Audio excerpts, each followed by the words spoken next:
வணக்கம், welcome my channel. இன்றைக்கி வந்து ஆடி 1 வாழ்த்துக்கள். இன்றைக்கி எங்கள் வீட்டில், எங்கள் ஊரில், எங்கள் இடத்துல எல்லோரும் என்ன பண்ணுவாங்கன்னா, தேங்காய் உடைப்பாங்க. சாமிக்கு பிள்ளையார் கோயிலில் போய் தான் தேங்காய் உடைப்போம். தேங்காய் வந்து மஞ்சளில் தொடுவி அதுக்குள்ளே குச்சி வச்சுட்டு, தேங்காய்க்குள்ளே வந்து அவுள்,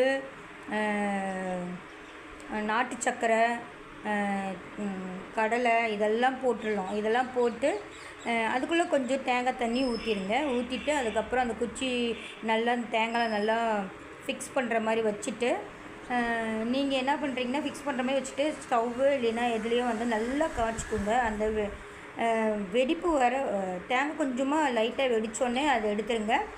எடுத்துகிட்டு அதுக்கப்புறம் சாமிக்கு படைச்சிட்டு நாங்கள் சாப்பிட்டோம். இதுதான் இன்றைக்கோட லைவ். தொடர்ந்து வீடியோ பாருங்கள், சப்ஸ்கிரைப் பண்ணிக்கோங்க. Okay, bye. Good morning friends. இன்றைக்கி ஆடி 1.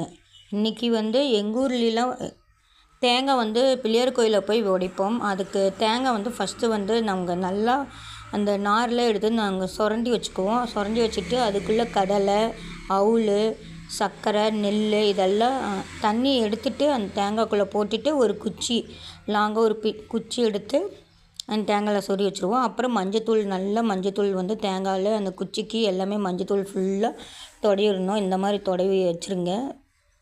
குச்சியில் ஃபுல்லாகவும் அந்த தேங்காயிலையும் மஞ்சத்தூள் தொடையிடுங்க. மஞ்சத்தூள் தொடவுனதுக்கப்புறம்